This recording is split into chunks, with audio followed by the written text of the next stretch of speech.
Hello, my dear students. This is Computer Concepts A.K. Pandey. So, this generation of computer is in continuation with history and evolution of computer and computing devices. This belongs to Computer Systems, chapter number 1, class 11th Informatics Practices, continuing Computer System part 7. So in this video we are going to cover various generations of computer, कौन सी कितनी generations हैं computer की और कौन सी devices किस generation में introduce हुई और किसकी वजह से, किस बेसिक कंपोनेंट की वजह से कंप्यूटर्स को डिफरेंट डिफरेंट जनरेशन्स में डिवाइड किया गया है। नाउ फर्स्ट जनरेशन को 1946 से 1956 तक कहा गया है क्योंकि इसमें एक मेजर इलेक्ट्रॉनिक कंपोनेंट का इस्तेमाल होता था जिसका नाम था वैक्यूम ट्यूब या थर्मियोनिक वाल्व।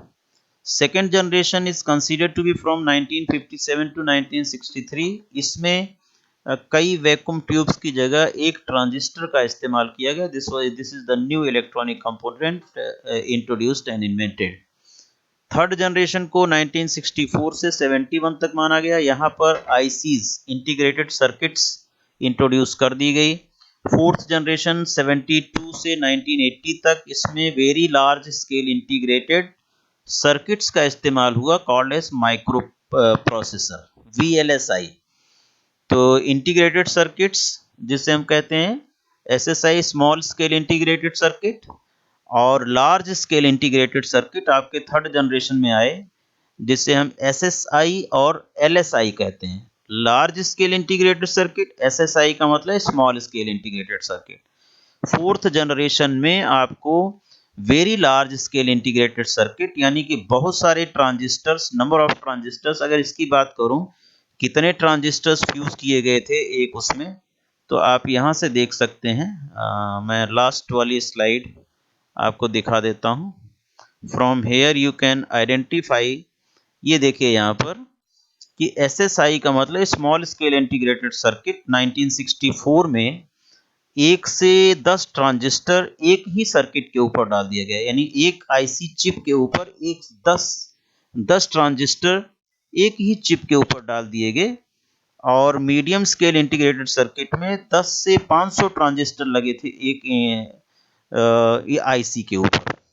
LSI का मतलब एक चिप के ऊपर 500 से लेकर के 20,000 ट्रांजिस्टर्स लगाए गए और जिससे उसकी कैपेबिलिटी और बढ़ी और फास्ट हो गया, यानी कि बड़े साइज को बिल्कुल छोटे साइज में तब्दील किया गया कंप्यूटर्स को।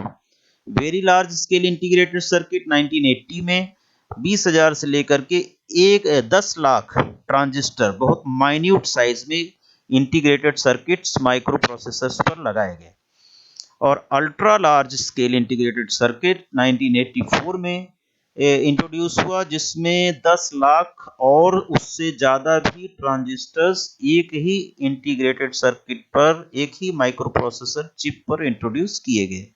सो जस्ट इमेजिन कि यहाँ से सफर शुरू हुआ और इससे पहले आपका वैक्यूम ट्यूब यूज होता था और वैक्यूम ट्यूब को ट्रांजिस्टर ने रिप्लेस किया और ट्रांजिस्टर्स को रिप्लेसमेंट करने वाला है इंटीग्रेटेड सर्किट आईसीज, जिसे आप सिलिकॉन चिप के नाम से जानते हैं।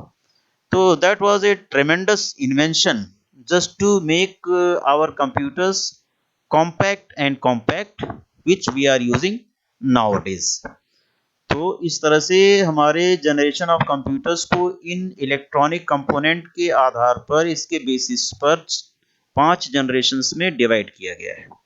आज की जो जनरेशन चल रही है इसमें AI आर्टिफिशियल इंटेलिजेंस पर और रोबोटिक्स पर काम हो रहा है, जिसे एक ह्यूमन बीइंग की नेचर का एक मशीन बनाई जा रही है जो नेचुरल प्रोग्रामिंग, नेचुरल लैंग्वेज पर काम कर सके। आते हैं फर्स्ट जनरेशन कंप्यूटर में 1946 से 56 तक is the period of first generation computers. J.P. Eckert and J.W. Mauchly invented the first successful electronic computer called ENIAC. ENIAC stands for Electronic Numerical Integrator and Calculator, and other computers of similar kind in this period were ENIAC, EDVAC, UNIVAC, IBM 701, IBM 650. इसमें ज़्यादातर इस electronic component जो आपके सामने दिख रहा है, इसे थर्मियोनिक वाल्व कहते हैं या वैक्यूम ट्यूब कहते हैं, इसका इस्तेमाल हुआ। इसमें हीटिंग प्रॉब्लम बहुत ज़्यादा होती थी फर्स्ट जनरेशन कंप्यूटर्स में, कंप्यूटर को बार बार स्विच ऑफ करना पड़ता था। इसमें आइए देख लेते हैं इसकी एडवांटेज और डिसएडवांटेज क्या थी इस पीरियड के कंप्यूटर्स की। Advantage, it made use of vacuum tubes which are the only electronic component available during those days. These computers could calculate in milliseconds. Disadvantage क्या था? These were very big in size, weight was about 30 tons. These computers were based on vacuum tubes. These computers were very costly. It could store only a small amount of information due to the presence of magnetic drum. जो memory होती थी magnetic drum की होती थी. As the invention of first generation computers involves vacuum tubes, so another disadvantage of these computers was vacuum tubes requires a large cooling system and very less work efficiency. Programming capabilities and punch cards were used to take input. Amount of energy consumption was too much and not reliable, and constant maintenance was required. तो इस तरह से ये सारी इसकी disadvantages थी first generation computer की as compare to next generation. Second generation की बात करें तो 1957 से 63 तक मानी जाती है। It is the period of second generation computers.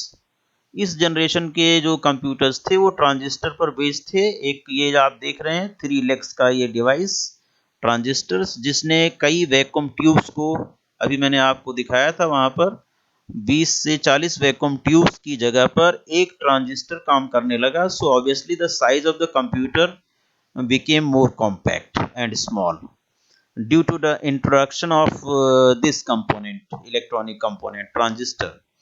तो transistor instead of vacuum tube. कुछ कंप्यूटर्स के एग्जांपल दिए गए हैं, Honeywell 400, IBM 7094, CDC 1604, CDC 3600, UNIVAC 1108, ये सभी इस पीरियड के कंप्यूटर्स के मॉडल्स हैं। तो आप ये सेकेंड जनरेशन के कंप्यूटर्स, यहाँ पर एक ये कंप्यूटर मॉडल दिया हुआ सेकेंड जनरेशन का। इसके एडवांटेजेस क्या है? Due to presence of transistors instead of vacuum tubes, the size of electron components decreased. Electronic components का साइज जो वैक्यूम ट्यूब का बड़ा था और ये डिक्रीज हो गया। This resulted in reducing the size of computer as compared to first generation computers. दूसरा एडवांटेज क्या है? कम से कम energy, less energy and not produce as much heat as in first generation. Energy भी कंजम्पशन कम हुआ और हीट जनरेशन भी कम हो गया in comparison of first generation computer. Assembly language आ गई जो सिंबल्स के फॉर्म में थी, जो पहले बाइनरी लैंग्वेज में प्रोग्रामिंग होती थी पंच कार्ड के फॉर्म में, वो असेंबली लैंग्वेज में आ गई and punch card were also used for input. ऐसा नहीं है, पंच कार्ड का भी यूज हुआ इस जनरेशन में भी, लेकिन असेंबली लैंग्वेज आपकी प्रोग्रामिंग के लिए आ गई, जिसकी प्रोग्रामिंग आम इंसान भी कर सकते थे सीख करके।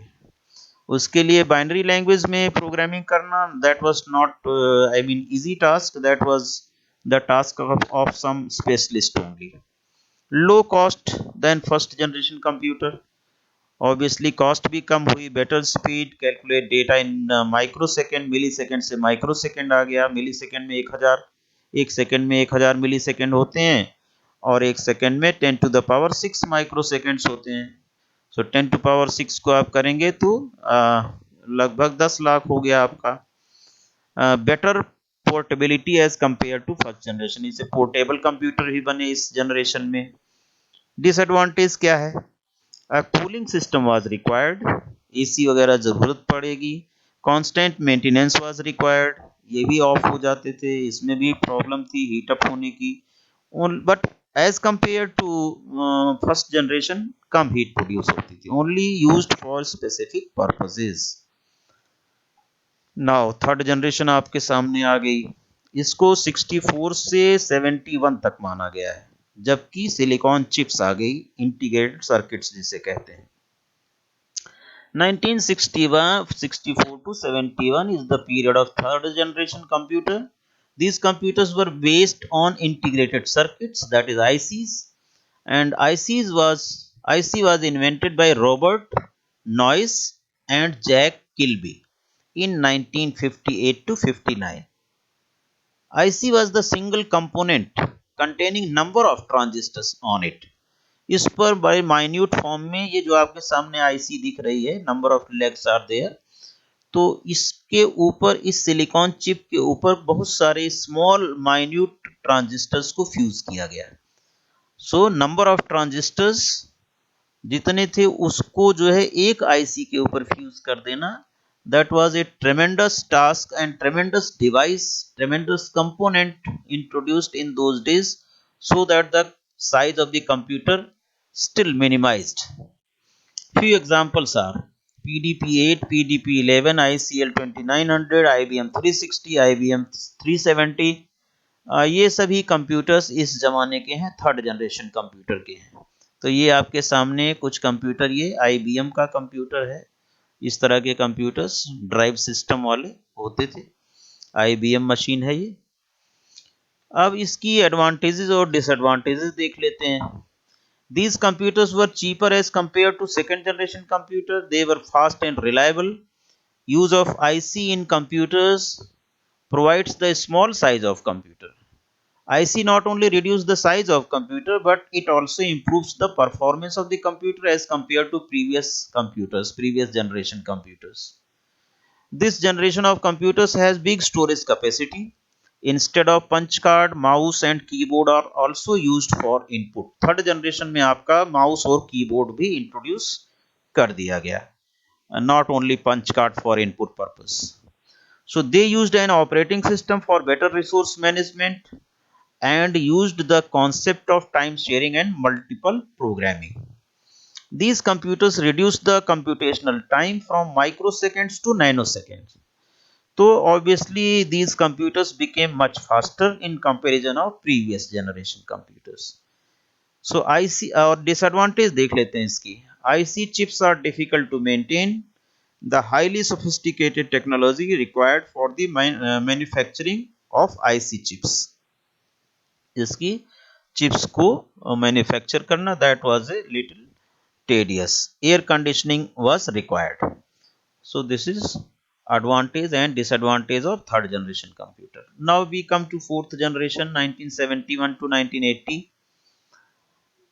This is the period of fourth generation computer. The technology is based on microprocessors. Microprocessor is used in a computer for any logical and arithmetic functions.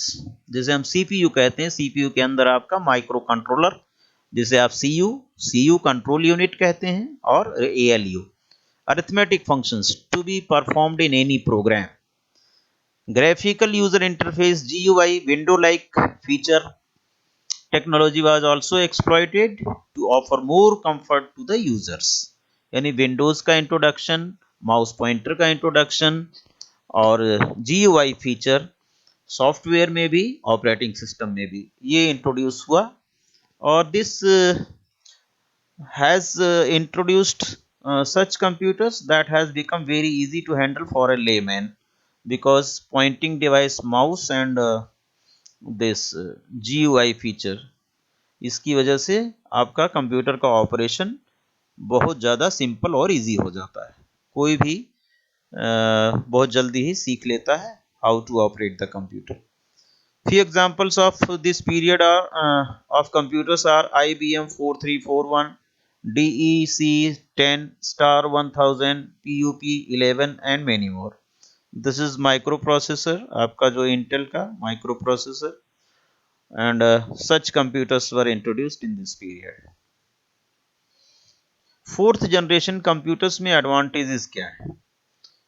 इसके एडवांटेजेस है fastest in computation and size get reduced as compare to the previous generation computer. Obviously heat generated is negligible, small in size as compared to previous generation computers, less maintenance is required, all types of high level languages can be used in this type of computers. Disadvantage, the microprocessor design and fabrication are very complex. इसके लिए कंपनियां कम थी जो micro processor manufacturer करती हो। तो इसके लिए थोड़ा सा कॉम्प्लेक्स टास्क था डिजाइनर्स के लिए। Air conditioning is required in many cases due to the presence of ICs. ICs के ऊपर नंबर ऑफ ट्रांजिस्टर्स बहुत ज़्यादा हो चुके थे। कूलिंग करने के लिए वो हीट अप हो जाती थी, तो उसको कूलिंग करने के लिए there was requirement of AC air conditioner. Advance technology is required to make the ICs. ICs बनाने के लिए एडवांस टेक्नोलॉजी और रोबोटिक टेक्नोलॉजी और ऑटोमेटेड मशीन्स की ज़रूरत थी, and that was the disadvantage. बात आती है फिफ्थ जनरेशन ऑफ कंप्यूटर्स की। 1980 ऑनवर्ड्स पांचवी जनरेशन चली और चल रही है। You can say the period of fifth generation in 1981 onwards, the generation is based on artificial intelligence.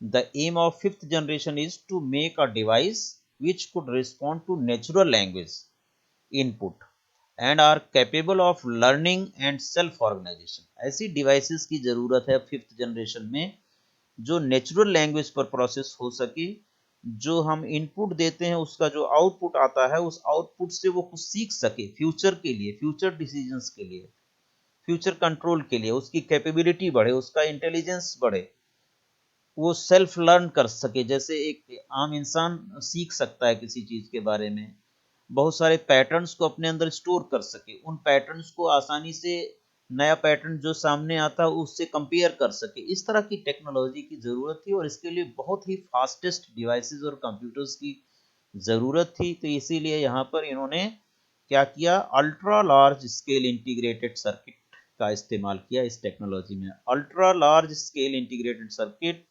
has 10 lakhs, more than 10 lakhs, 20 lakhs, 30 lakhs transistors fused on one device, one microprocessor chip.